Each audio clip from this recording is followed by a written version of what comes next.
Big story, we're following the U.S. military downing yet another high-altitude unidentified object in the skies of North America.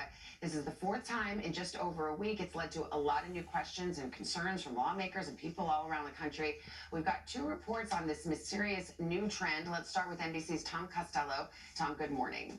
Yeah, good morning. The military says this latest object that went down on Lake Huron, and there was no indication of any collateral damage on the ground. The Pentagon says it had an octagonal structure with strings hanging off of it, but no discernible payload. These aerial objects traversing North American airspace are raising more questions than answers right now. Are they Chinese, Russian, private industry objects? And what capabilities might they have? Across America's northern states and extending into Canada, American and Canadian militaries are on high alert this morning after shooting down 3 unidentified flying objects just since Friday, the most recent on Sunday over Lake Huron. I need some answers, and the American people need answers.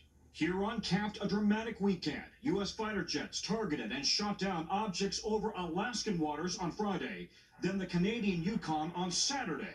They made the decision to shoot down the object that was a threat to civil aviation and a potential threat to Canadians. It's not clear who might be sending the objects, whether they're designed for intelligence gathering or something else. But the Department of Defense says the latest object flew in proximity to sensitive DoD sites. Aviation authorities worry they could pose a serious risk to commercial aviation, including passenger planes. On Sunday, the FAA temporarily issued airspace restrictions over parts of Lake Michigan to support defense activities. What's gone on the last, 2 weeks or so, 10 days, has been nothing short of craziness. The weekend shootdowns come after a fighter jet took out that suspected Chinese spy balloon off the coast of South Carolina 9 days ago, after it spent days flying across the U.S. Now the U.S. military is looking at a wider range of radar data as it monitors North American airspace. 2 U.S. defense officials tell NBC News objects that once might have been filtered out are now getting intense scrutiny. Yeah, that's critical right there. U.S. and Canadian ground teams are working to recover the objects that were shot down. All 3 shot down this weekend were smaller than that Chinese balloon.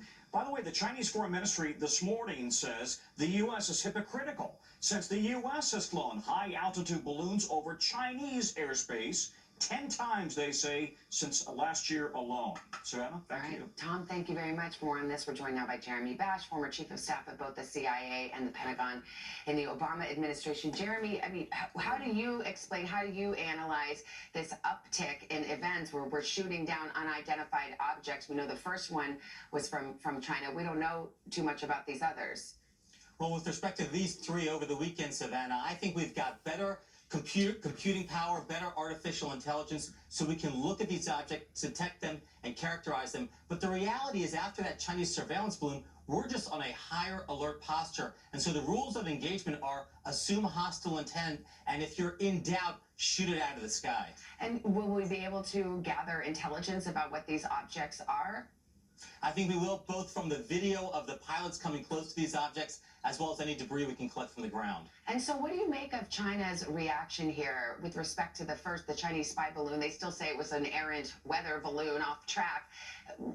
How do you see this playing out in terms of a pretty critical, intense time between our 2 countries? Yeah, undoubtedly, I think the Chinese have fielded this surveillance capability designed to collect information about our sensitive military sites. So this is going to be another diplomatic source of friction between this ever acrimonious relationship between the United States and China. All right, Jeremy Bash, thank you very much. Thanks, Savannah.